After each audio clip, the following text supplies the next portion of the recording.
So we all want to know how the Will Smith allegation is really true.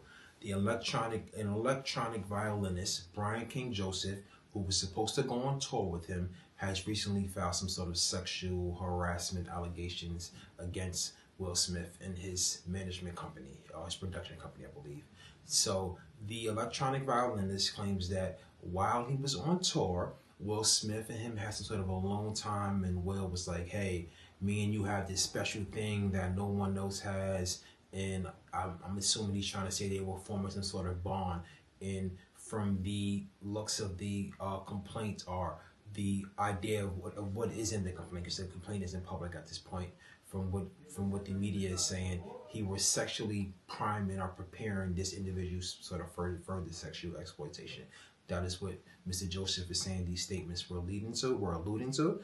And then Mr. Joseph further states that while at his hotel room, he came back and there was a bottle of HIV medication with someone's name on it. There was some sort of discharge paperwork with someone else's name on it, and a note saying they will be back later for some sort of sexual interactions.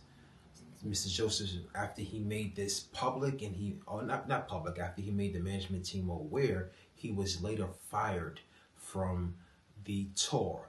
And he stated that Will Smith's team stated that he is making these allegations up, and that because he is making this up, they are looking for some sort of new violinist or someone to take his place. So let's dig into these allegations that Mr. Joseph is alleging. They have three big factors to them. Factor number one, some sort of sexual harassment and grooming claim. Factor number two, the hotel room incident where there was some sort of alleged break-in. And factor number three, the wrongful termination and sort of retaliation claim. So we're going to dig into each of these and figure out, will they actually stand or will they not? Now, mind you, there's very limited information currently released on this case. Factor number one, sexual harassment and grooming claim. He states that Will Smith made some sort of conversation to him, alluded to some sort of further sexual activities in the future by trying to form some sort of bond. That is what I get from what I read. Based off those facts alone, I do not think that he has a strong case for sexual harassment and grooming, unless there's more evidence that will come out, some sort of text messages, sort of pictures or videos where they were very close in sort of intimate way. Based on what is currently being provided, I don't know how strong that stands. Now let's look at factor number two, the hotel room incident.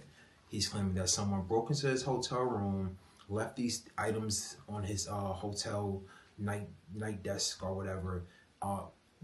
The hotel said there was no forced entry, no one broke in, that there is no proof that anyone went into the room outside of the management company and the people who have access to the hotel room because they employed him.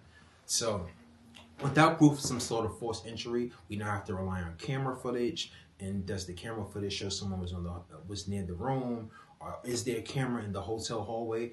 And if that is not provided, and it does not show anyone entering, I don't think he has a strong argument there. But factor number three, retaliation and wrongful termination. Now, that is his strongest point. After he made these complaints that this thing happened, and he was fired right after making that complaint, and if he can prove that was the basis for his termination, it wasn't some sort of misconduct on his behalf, and if he further proves that the hotel room was actually entered with someone illegally entered his hotel room and left those things on his night desk, that is his strongest argument. He made a valid complaint, and then he was terminated. So wrongful termination and retaliation is the strongest anchor for this complaint here. That is most likely where his attorney is heading with this. That is the strongest argument. But let's see how this plays out. I'm going to continue following this. Now, mind you guys, the same attorney that's suing Will Smith is the same attorney that's suing Tyler Perry. A lot of people are going to say this is a money grab. I'm going to dig into this. Keep following me. Keep checking Living Lawyer. You tuning in with your boy, Bro is a Lawyer. Let's see how this plays.